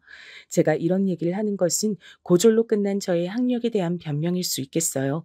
전 학창 시절을 심적으로 방황하며 보내고 말았고 부모님께선 저에게 감사하고도 슬픈 말씀 건강하기만 해라 소리를 항상 하셨을 뿐이었습니다. 어디 안 아프고 건강하게 살기만 해도 그것 또한 인생의 복이라고 하셨죠. 제가 느끼기에 원래 그런 식으로 생각하시던 분들은 아닌 것 같았는데 집안에 일어난 일련의 사건들이 저뿐만 아니라 두 분도 변화시킨 듯 했습니다. 전문대를 가려면 갈 수 있었지만 시간 낭비가 될까봐 그러지 않았고요. 대신 대학 간 친구들이 공부할 때 전 좀 더 이르게 사회생활을 시작했습니다. 열심히 일을 하다 보니 고졸 출신이라는 한계에 더 부딪힐 때도 있어 마음이 복잡하긴 했으나 그렇다고 해서 멈춰선 적은 없었네요. 허무주의에 시달리며 학창 시절을 많이 허비하고 말았다는 생각이 늘 있었거든요. 그래서 이젠 좀 열심히 살고 싶었습니다. 그러다 보니까 절 좋게 봐주는 눈길들이 생겨나기 시작했고 저에게 남자 소개도 종종 들어오게 됐어요. 거절을 할 때도 있었고 궁금해서 만나볼 때도 있었습니다. 그러다 만나게 된 남자가 남편이었죠. 솔직히 밝히자면 전 처음부터 남편이 마음에 들었습니다. 어느 부분이 그랬는가 하면 대학도 잘 나왔고 직장도 괜찮은데 어딘가 성격이 허술하고 사회생활에서 상처도 잘 받는 편이라 제가 왠지 지켜주고 보듬어줘야 할 것만 같았거든요. 그런 부분에서 반전 매력을 느꼈고 모성애 비슷한 게 발동되었던 듯 싶어요. 좋은 마음으로 만나다가 결혼 얘기가 나오게 됐고 남편이 자기 집안은 자기가 알아서 설득하겠다고 그랬어요. 저는 웬 설득이 필요한가 싶었는데 나중에 겪어보니까 알겠더라고요. 만만치 않은 집안이었으니까요. 하지만 제가 나쁘끄럽게도 아직 부부가 되기 전인데 임신을 하고 말았습니다. 갑자기 찾아온 생명이었고 저희 부부는 혼비백산으로 결혼 준비에 들어갔었죠. 친정 부모님께선 저에게 축복의 말씀만 해주셨지만 시댁 식구들은 거의 저를 저주하다시피 했습니다. 특히 시어머니요. 너는 뱃속 아이가 외탁하지 말고 친탁하길 바라면서 태교해라. 알았니? 네? 아이가 꼭 친탁을 해야만 하나요? 당연하지. 그럼 설마 아이가 고졸인 널 닮는 비극이라도 벌어지길 바란단 거야? 고졸 소리에 제 속이 끓어올랐죠. 열심히 살아온 제 인생이 부정당하는 것만 같았으나 전 시어머니께 그럼에도 순종하기로 했습니다. 이런 건 좀 웃긴 얘기 같지만 돌아가신 제 친할머니가 떠올랐거든요. 고모들에게 막말은 퍼부으시고 친정 엄마를 못 살게 구셨던 어렸을 적 봤던 친할머니와 시어머니가 어딘가 닮아 있었습니다. 저는 사랑에는 희생이 필요하다는 친정 엄마의 말씀을 떠올리며 제가 참는 결혼 생활을 하기 시작했어요. 건강하고 예쁜 딸이 태어났을 때도 시어머니께선 애가 엄마를 안 닮아서 다행이다라며 가슴을 쓸어내리셨고 시누이와 작당을 하며 절 험담하시는 건 기본이셨으며 제가 시댁에 가면 절 종부리듯 하셨습니다. 저는 육아부터 온갖 집안일, 심지어는 직장까지 다녀야 하는 그렇게 살아야 하는 사람이었으나 당신의 아들에겐 한없이 너그러우셨죠. 저에게 항상 우리 아들 밥 잘 차려라 말씀을 잊지 않고 하셨던 시어머니의 그때 음성이 오늘따라 선명하게 떠오르네요. 너는 애도 낳았으면서 어쩜 이렇게 빠릿빠릿하지 못하고 행동이 여태굼뜨니? 뭘 알려주면 제대로 한 번에 해내는 꼴을 본 적이 없어. 역시 가방끈이 짧으니까 매사에 생각하고 행동하는 수준도 짧은 것이겠지. 그렇다고 집안이 받쳐주기를 해 뭐를 해? 제 자존심을 짓밟아 놓는 잔소리를 들으면서도 제가 참았습니다. 그러면서 살았네요. 가정의 평화를 지키는 게 제 자존심을 챙기는 것보다 훨씬 더 중요하다고 생각을 해서 그리했습니다. 언젠가는 시댁 식구들이 절 좋아하고 반겨주고 알아주는 날이 올 거라고 믿은 것도 있었습니다. 가면 갈수록 사람이 무심해지고 시큰둥해지고 가정일에 소홀하기만 한 남편이었지만 그럼에도 제 남편이고 제 아이의 아빠란 이유로 항상 존중을 다해주었습니다. 하나부터 열까지 제가 더 많이 희생하는 나날이었지만 속으로 괜찮다고 여기면서 지냈어요. 커가는 딸의 모습을 보면서 웃는 것이 제 유일한 낙이었죠. 딸은 무척 총명한 아이였어요. 특히 말을 또박또박 잘했답니다. 희생이 미덕이란 생각만으로 결혼 생활을 참아내기 힘들 때에는 딸을 키우는 보람을 떠올렸습니다. 그것으로도 저는 만족한다고 여겼고요. 그러던 어느 날이었습니다. 딸이 유치원에서 그림을 그렸는데 너무 잘 그려서 선생님한테 칭찬을 엄청나게 받았다면서 무척 뿌듯해하는 거예요. 절 닮아서 그런지 그림엔 영 소질이 없는 것 같은 제 딸이라고 평소에 생각을 몰래 해왔기 때문에 전 바로 웃음부터 났습니다. 우리 수민이가 그림으로 그렇게나 칭찬을 받았단 말이야? 대체 무슨 그림일까? 엄마 생각엔 저번처럼 꽃을 그린다고 해놓고 지렁이를 그려온 게 아닐까 싶은데? 아니야, 엄마. 이번엔 사람을 그렸단 말이야. 이것 봐. 내가 제일로 잘 그렸다고 선생님이 다 칭찬해 주셨어. 색깔을 이렇게 여러 가지로 쓴 건 나뿐이래. 어머, 그렇구나. 진짜네? 우리 수민이가 이렇게나 알록달록하게 색깔을 쓸 줄 알았어? 대단하다. 우리 수민이 정말 멋진데? 근데 무슨 사람들을 그린 거야? 유치원 선생님들하고 친구들이야? 엄마, 딱 보면 모르겠어? 선생님도 내가 뭘 그렸는지 못 맞히던데? 어른들은 다 봐본 것 같아. 이거 우리 가족이잖아. 내가 가족 사진을 직접 그린 거란 말이야. 뭐? 이게 우리 가족 사진이었어? 아이고, 엄마가 미안해, 수민아. 엄마가 눈이 나빠서 얼른 못 알아봤나 봐. 지금이라도 잘 살펴볼게. 어디 보자. 여기 귀여운 공주님이 우리 수민이구나. 그럼 여기 옆에 꼬마 왕자님은 누구야? 그건 해피. 해피는 털이 갈색이니까 머리카락을 갈색으로 해줬어. 키우는 강아지도 가족이라고 넣어준 것도 모자라 강아지 모습이 아니라 사람 친구처럼 그려 넣어준 딸의 마음이 예쁘게 느껴졌어요. 이게 바로 순수한 아이의 동심이구나 싶었습니다. 아이의 눈으론 제 남편도 아주 근사하게 보이는 것인지 실제보다 왠지 모르게 풍채가 좋아 보여서 제가 피식 웃었습니다. 남편의 옆에 그려진 여자, 그게 바로 뻔히 저였죠. 우리 수민이가 엄마를 이렇게 이쁘게 그려줬어? 역시 우리 수민이가 최고야. 엄마 너무 행복하다. 그럼 엄마 옆에 있는 이 사람은 누구야? 이모야? 아님 고모야? 꽃집 엄마잖아. 엄마는 그것도 못 알아봐? 음, 꽃집 엄마라니? 그게 누군데? 꽃집에서 일하시는 분인가? 엄만 진짜 바보야. 내가 지금 엄마 말고 꽃집 엄마 얘기하는 거잖아. 나한테는 엄마가 2명이니까. 엄마가 2명이라니. 우리 수민이가 유치원에서 재밌는 농담을 배워왔네. 수민아, 세상에 엄만 1명뿐이야. 다른 사람을 두고 엄마라고 부르면 안 되는 거야. 꽃집 이모, 꽃집 아주머니 이렇게 불러야지. 아닌데. 나는 엄마가 2명이니까 꽃집 엄마한테 엄마라고 하는 거야. 난 맞게 말을 했는데. 엄마, 왜 나를 혼내? 엄마 미워. 딸이 토라졌는지 입술을 삐죽 내미는 순간 저는 갑자기 등줄기에 소름이 쫙 돋아났습니다. 딸이 농담이나 잘못된 정보를 말하는 것이 아니라 진심으로 있는 사실 그대로를 말하고 있을지도 모른다는 생각이 불현듯 들고 말았던 것입니다. 저는 토라진 딸을 달래면서 차분하게 물어보기로 했어요. 수민아, 엄마가 몰라서 이러는 거야. 우리 수민이 혼내려고 그런 게 아니니까 기분 풀까? 어? 우리 착한 수민이가 기분 풀고 꽃집 엄마 얘기 좀 해주라. 엄마가 이렇게 부탁 좀 할게. 꽃집 엄마가 도대체 무슨 존재인지 알고 싶었습니다. 그리고 입을 연 딸에게서 들은 얘긴 제 상상을 초월하는 내용이었습니다. 딸이 해준 이야기에 따르자면 남편에겐 저 말고 다른 아내가 있으며 시댁 식구들도 모두 그 존재를 알고 있는 것이었으니까요. 저는 분노인지 충격인지 모를 것으로 덜덜 떨리는 제 몸을 억지로 가라앉히며 그 꽃집 엄마를 언제부터 알았는지 물어봤죠. 딸이 하는 이야기로는 일단 1년은 충분히 넘은 것 같았습니다. 그리고 가장 저를 망연자실하게 만들었던 건 이야기를 다 털어놓았던 딸이 갑자기 아차 하는 얼굴이 되었을 때였습니다. 아, 맞다. 이거 엄마한테 해주면 안 되는 얘긴데? 아, 내가 실수했다. 아, 큰일 났다. 엄마한테 알려주면 큰일이라고 아빠가 그랬는데, 아, 다들 나한테 이야기하지 말라 그랬는데, 아, 내가 까먹고 실수해버렸어. 그래. 우리 수민이한테 아빠가 꽃집 엄마 얘기를 절대 하면 안 된다고 그랬나 봐.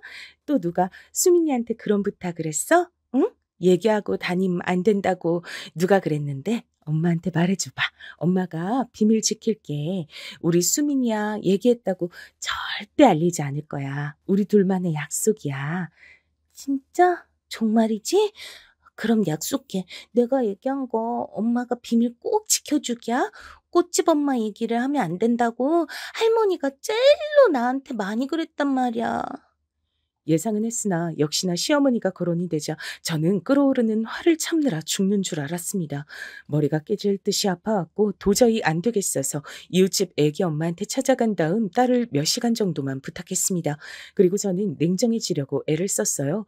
그간 저는 남편이 바람을 피운다고 차마 생각도 하지 못한 채로 지냈었고 설마 딸에게서 엄마 취급인 내연녀가 존재하며 시댁 식구들도 다 알고 있단 충격적인 사건을 맞이할 거라곤 꿈에서조차 상상하지 못한 바였습니다. 어디까지 현실일지 그것부터 따져봐야 할 것 같았어요. 저는 인터넷을 통해서 배우자의 바람을 알게 된 사람들이 가장 먼저 어떻게 행동하는지를 찾아봤습니다. 그랬더니 주의할 점이 있더라고요. 바람을 알게 됐다고 해서 절대로 흥분하거나 경거망동해선 안 된다는 것이었죠. 그랬다가 괜히 일도 그르치고 심지어는 역으로 공격을 당하는 경우도 왕왕 있는 모양이었습니다. 저는 인터넷에 올라온 사람들의 뼈가 되고 살이 되는 조언을 보며 애써 냉정을 유지하기로 했습니다. 하지만 당장 퇴근해서 돌아온 남편을 보면 이성을 잃고 사실 여부를 제가 따지게 될 것만 같아 걱정이었죠. 그러나 이런 제 걱정이 참으로 무색한 것이었습니다. 퇴근 시간이 됐는데 남편에게서 연락이 왔어요. 나 갑자기 회식이 잡혀버렸네. 이렇게 갑자기? 무슨 회식을 금요일도 아니고 수요일에 하는 거야? 저번에도 몇 번 이런 적 있었잖아. 오늘 아무래도 늦게까지 회식 달릴 것 같으니까 수민이하고 당신하고 먼저 자고 있어도 돼. 생각해보니까 뜬금없이 회식이 잡혔다고 말을 해오던 남편의 전적이 몇 번 있었죠. 그런데 그땐 아무렇지 않게 생각이 됐건만 지금은 입장이 다르더라고요. 손이 다 떨려왔습니다. 정말로 회식을 가는 게 맞는 건지부터 의심이 들었어요. 이미 의심의 싹이 이토록 자라난 이상 돌이킬 수 없는 것 같아 저는 결심을 굳혔습니다. 전문가를 고용하기로 했어요.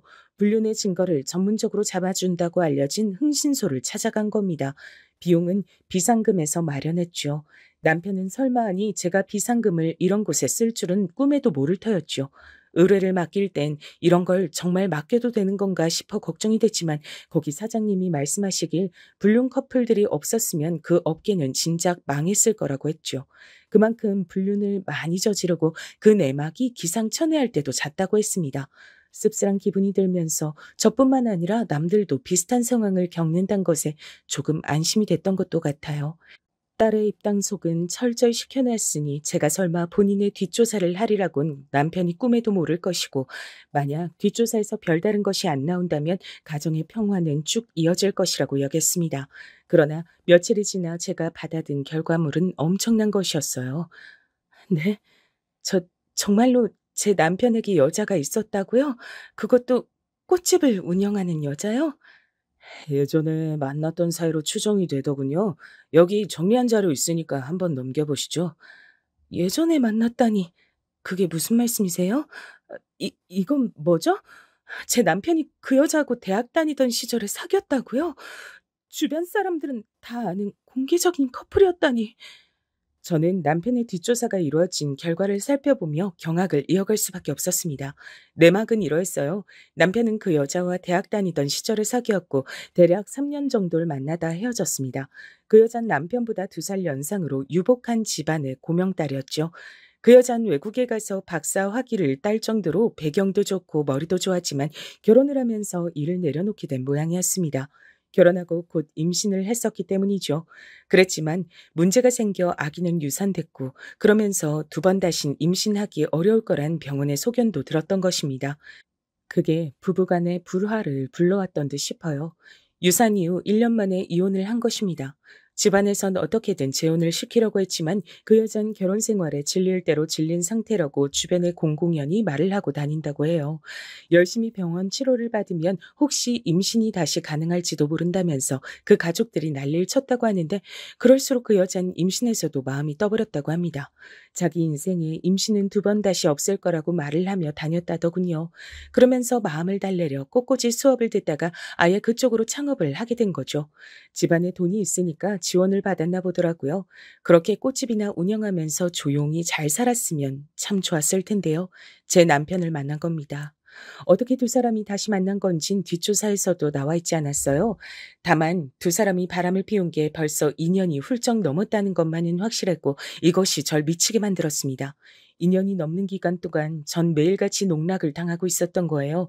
결혼이나 임신 생각이 없는 딸이 예전에 만났던 남자친구와 놀면서 재밌게 지내는 것을 그 집안에선 좋게 봤다고 합니다. 또한 시댁에서도 그 여자를 반겼다고 해요. 잘 사는 집 딸이니까요. 게다가 고학력자, 엘리트였으니까요. 그래서 남편이 그 여자와 바람을 피우는 걸 지지해 주었고 한술 더 떠서 제 딸을 그 여자에게 소개시켜주며 또 다른 엄마라고 칭했던 겁니다. 저는 이 부분이 너무나도 역겨웠어요. 어디까지나 아이 엄마는 저인데 바람난 여자한테 엄마라는 호칭을 준 건 대체 뭐 하는 짓인가요? 어린아이의 정서를 위해서라도 절대 하지 말아야 할 짓이었습니다. 두 사람은 만남을 아주 즐기고 있는 것인지 제가 딸에게서 꽃집 엄마라는 사실을 알게 되었던 날, 남편이 회식이 잡혔다고 했던 날도 둘이 만나서 밤에 함께 시간을 보낸 모양이었습니다. 이 모든 것을 알게 된 저는 가슴이 찢어질 것 같았고 숨이 잘 쉬어지질 않았습니다. 제가 해왔던 희생, 헌신, 그 무엇 하나 보답받을 수 없었던 행위였던 사실이 절 비참하게 만들었어요.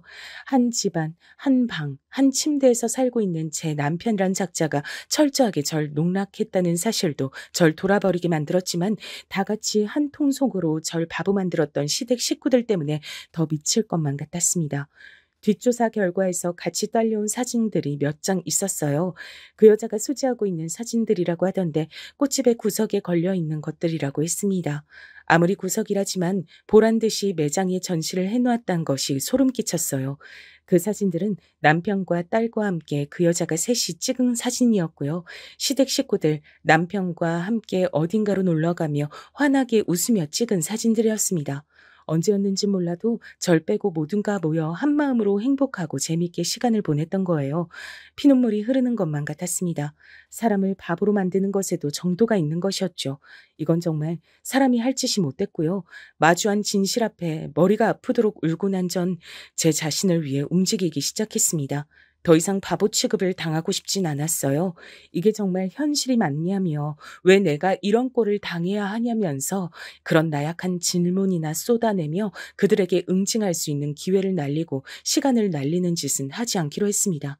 모든 증거를 차분하게 정리해둔 저는 가장 먼저 그 여자를 찾아갔습니다. 제 안에 순수한 궁금증도 있었거든요.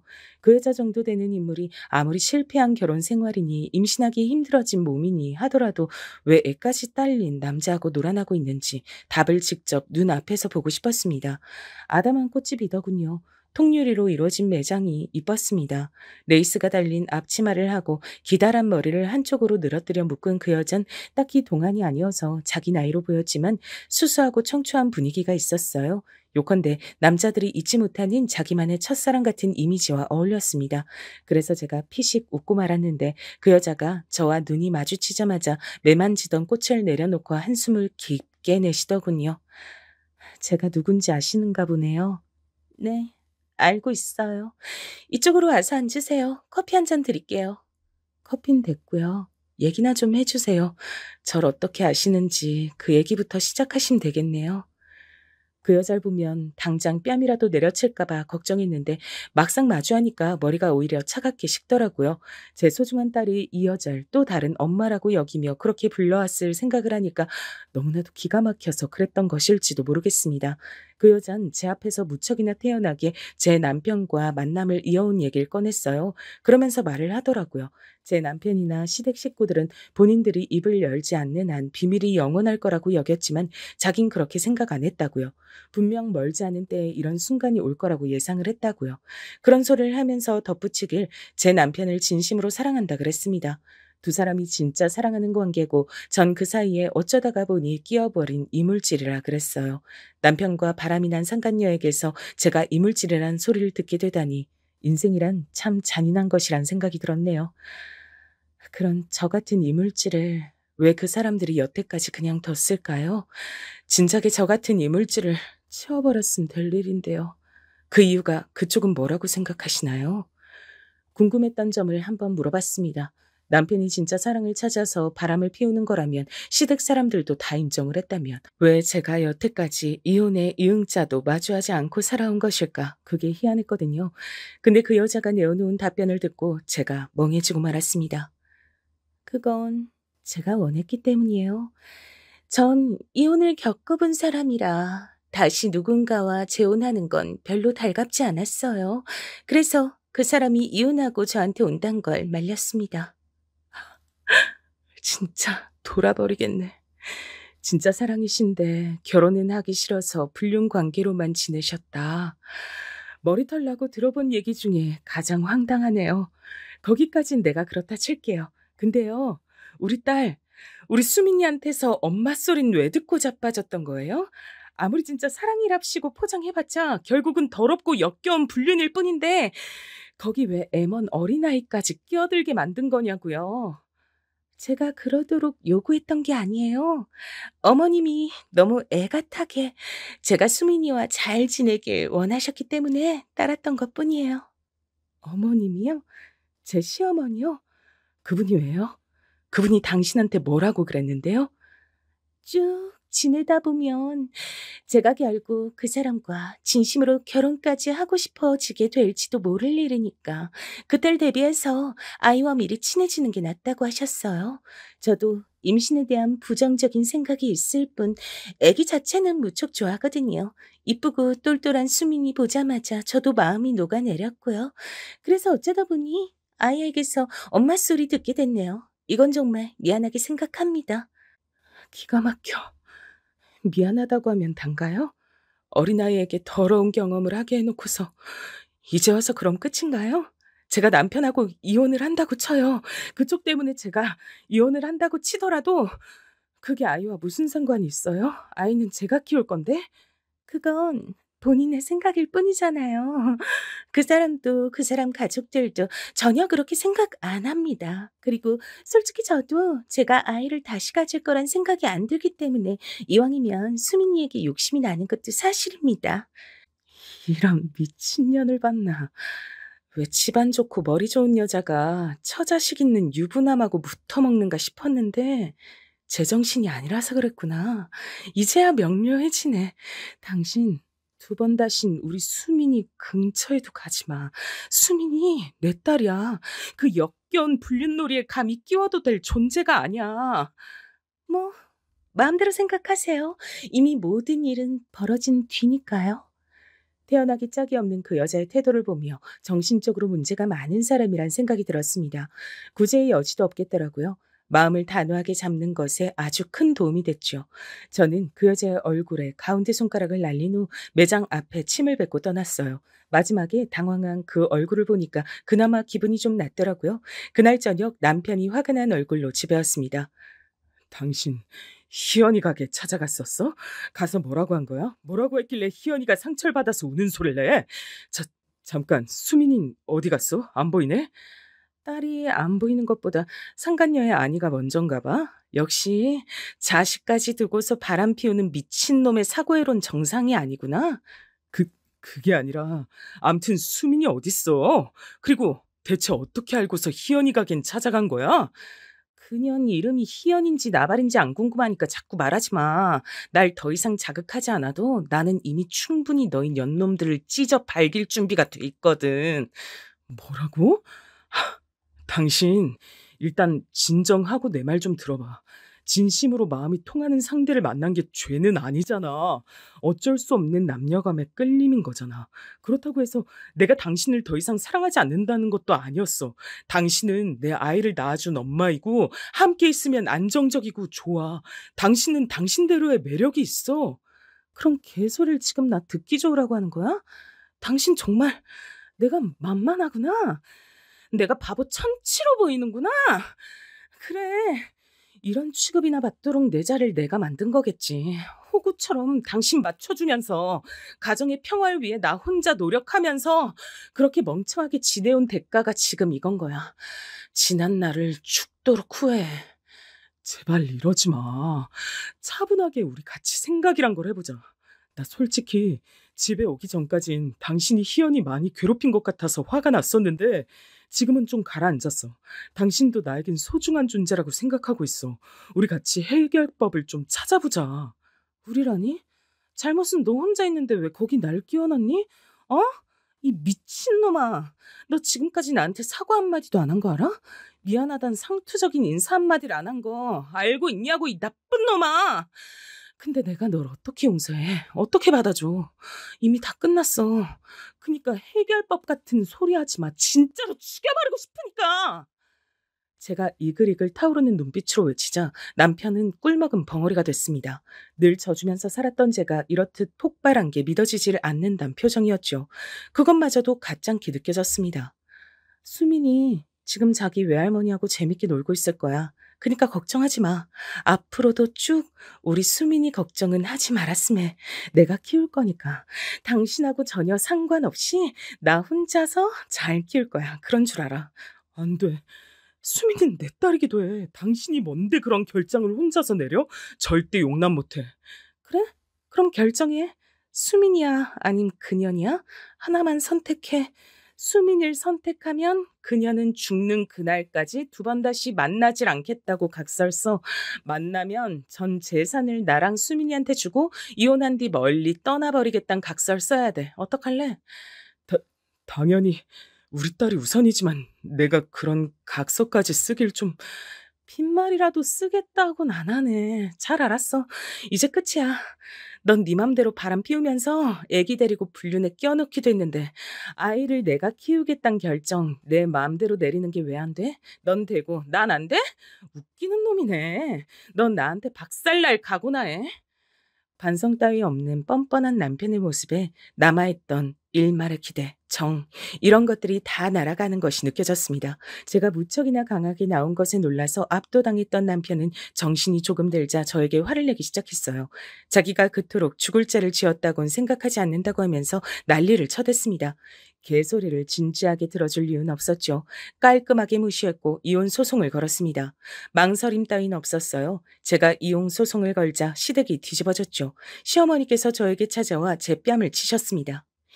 이런 피도 눈물도 없는 년 같으니라고. 네가 뭔데 우리 아들에게 그딴 모욕을 안겨줘? 모욕을 당한 건 전데요. 제가 모욕당하는 것에 어머님도 일조를 하셨잖아요. 그래놓고 저한테 이러시면 곤란한데요. 혹시 치매라도 오셨어요? 역시 이래서 근본이 처단 것과 애초에 상종을 하는 게 아니었어. 집안이 빵빵하고 가방 끈독인 그런 여자를 진작에 며느리로 들었어야 했는데 네가 해낸 것이라곤 우리 집안에 손주를 안겨준 것밖에 없구나. 아이는 우리가 키울 테니까 넌 개운하고 가볍게 재혼자리나 알아보는 게 어떻겠니? 너도 그게 낫잖아. 어떻게 치매가 세게 왔나 보네요. 전 전에 없이 당돌하게 맞섰고 충격을 받으신 시어머니께선 더욱 분에 차서 제 머리채를 잡으셨어요. 저는 시어머니께서 들이닥쳤을 때부터 휴대폰으로 112에 신고할 준비를 마쳐놓고 뺨을 맞자마자 버튼을 누른 뒤였습니다. 그 뒤로 일부러 더 도발을 했던 것이었고요. 시어머니께서 저에게 온갖 분풀이를 하고 계실 때 경찰차가 도착했어요. 그리고 저는 그 앞에서 정신이 혼미한 척을 하며 쓰러졌습니다. 경찰? 갑자기 경찰이 왜 출동을 해? 얘는 왜 또 쓰러진 거야? 나 미치겠네. 시어머니께서는 경찰차를 타셨고 전 구급차를 탔습니다. 일이 커지고 말았죠. 이혼 소송에서 가뜩이나 유리한 제가 미치도록 더 유리해지고 말았습니다. 남편은 개거품을 물었어요. 그제서야 뭐가 잘못됐다고 느꼈는지 저에게 사과를 시작했습니다. 수민이 엄마, 내가 잘못했다. 내가 워낙 마음이 약해서 옛날에 잠깐 만났던 여자한테 잘해주고 싶어서 그랬어. 그것뿐이었어. 사실은 나한테 당신뿐인데 내가 그걸 모르고 헛짓거리란 거야. 수민 엄마, 나 용서해주면 이제 앞으로 정말 잘할게. 기회 좀 줘라. 잘못했어. 무릎을 꿇고 눈물로 저에게 싹싹 빌더군요. 이런 사과를 할 줄도 아는 남잔지 처음 알았네요. 전 그 사과를 거절하지도 않고 받아주지도 않았습니다. 남편의 애가 타들어갔고 그 다음으론 시어머니와 시누이가 찾아와 저에게 눈물의 사과를 해댔어요. 용서해달라고 하더군요. 절 기만한 걸 후회한다 했습니다. 전 그 모습을 보며 악어의 눈물이란 생각만 들었죠. 전혀 진심으로 안 보였습니다. 그래서 저는 초연하게 입을 열었어요. 차라리 이걸 그냥 잘된 기회라고 생각하시죠. 이혼하고 나면 아들의 새 출발을 지켜보실 수 있잖아요. 그 여자 임신이 아주 불가능하다는 것도 아닌 것 같은데 시도해보면 아이 소식이 있을지도 모르고요. 그 집안 경제적으로 괜찮다면서요. 돈을 퍼부으면 안 될 일도 없겠죠. 그렇게 생각을 하니? 네가 정 그렇다면야 나도 최대한 그렇게 생각을 해볼 수도 있는 건데 중요한 건 지금 이혼 소송 중이잖아. 너 때문에 우리 아들이 묵사발 나고 있는데 네가 소송 좀 어떻게 해결 좀 해주면 안 될까? 어머님, 절 기만해 오신 거 스스로 인정도 하셨잖아요.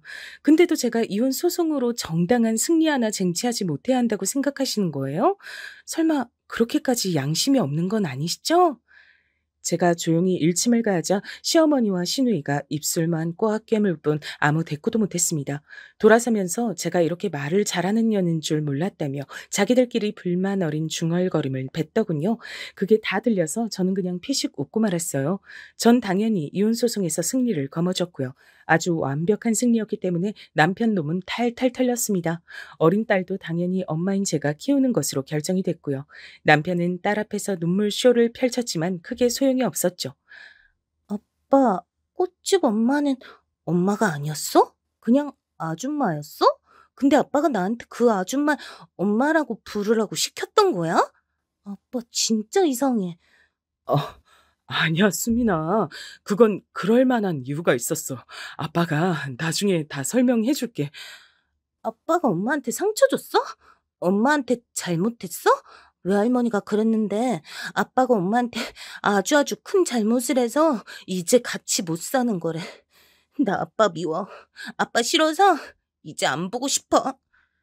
영특한 딸의 활약에 전 남몰래 미소를 지었고 남편 놈은 충격을 받아서 눈물을 훔치며 돌아서야만 했습니다. 그러면서도 이제 그 여자와 장밋빛 미래를 그릴 생각을 했을지도 모를 일이었죠. 하지만 그런 미래 따위 제가 선사해 줄 생각이 없었습니다. 전 그 여자의 꽃집에 찾아갔을 때 성능 좋은 녹음기를 숨겨간 바였어요. 그리고 녹음 파일을 그 여자의 모든 지인들에게 돌렸습니다. 흥신소에게 맡긴 마지막 의뢰였죠. 또한 꽃집이 있는 지역 커뮤니티에 이 저질스러운 불륜의 내막도 다 퍼뜨렸습니다. 가장 관건이었던 건 그 여자의 전 남편에게도 이 사실을 알린 거였죠. 녹음 파일도 보냈고요. 제 기대대로 그 전 남편이 그 여자에게 연락을 한 모양이었습니다. 좋은 의도에서 할 연락은 아니었고요. 비웃고자 함이었겠죠. 그러자 그 여자는 자존심에 큰 상처를 입었고 수치심에 꽃집도 닫아버렸어요. 진절머리가 나는 전 남편에게 비웃음을 당한 게 견디기 힘든 모양이었습니다. 그리고 저는 이제는 전 남편이 된 놈의 직장에 일부러 이혼 결정 관련 서류를 보냈습니다. 이혼 소문이 직장에 쫙 퍼지게 됐고요. 직장의 사내 커뮤니티에도 전 남편 놈의 불륜 일화들을 쫙 올려서 퍼뜨렸어요. 전 남편 놈은 도망치듯 퇴사를 해야만 했습니다. 본인들이 세기의 사랑이라도 하는 것처럼 착각했던 연놈들은 상황이 그렇게 되자 본인들의 힘든 것에만 초점을 맞췄고 서로가 더 힘들다고 주장하며 서로를 원망하다가 헤어졌더라고요. 우습게도 겨우 그 정도 사랑이었던 겁니다. 저는 친정이 있지 않고 다른 곳에 집을 얻어 딸과 새로운 일상을 시작했어요. 친정과 멀지 않은 동네였고요. 갑자기 이사를 가게 되어서 딸에게도 미안했는데 새로운 유치원에서 적응을 잘하며 발랄하게 지내는 딸의 모습에 곧 안심을 하게 됐답니다. 전 남편 놈은 미치게 후회를 한다면서 울고불고 난리를 쳤었지만 저도 그렇고 저희 친정 식구들도 아무도 상대를 안 해줬어요. 그쪽에는 이제 일말의 정 같은 것도 안 남아 있었으니까요. 전 시어머니께서 깊은 상심으로 결국 쓰러지셨다는 후문이 들려왔을 때도 별로 안타깝지도 않더라고요. 자업자득이란 생각만 들었네요. 전 딸과 행복한 일상을 이어가다가 좋은 인연을 만나게 됐어요. 재혼 생각은 크게 없었고 그 생각은 변하지 않았기에 정식으로 부부가 되진 않았고요. 다만 좋은 감정으로 오랜 세월을 만나고 있답니다. 그 사람은 결혼 생활에서 일찍이 사별을 겪은 뒤 재혼을 생각하지 않고 살았던 경우였기에 저와 어느 정도 마음이 통했던 거예요. 정말 매너가 좋고 성품이 따뜻한 사람입니다. 딸한테도 정말 잘해줘요. 딸이 사춘기 때 저하고 많이 싸우기도 해서 제가 그때 많이 힘들었는데요. 그 시기에 저도 어쩌지 못했던 딸의 마음을 알아주고 보듬어준 사람이기도 하답니다. 정말 편안한 인연이에요. 이렇듯 잘 지내고 있는 일상의 옛 과거에 그런 일들이 있었단 게 믿어지지 않을 정도랍니다. 저는 딸과 무척 행복하게 지내고 있으니까요. 제 이야기 들어주신 여러분들의 일상에도 크고 작은 행복들이 잔뜩 내려앉길 바라겠습니다.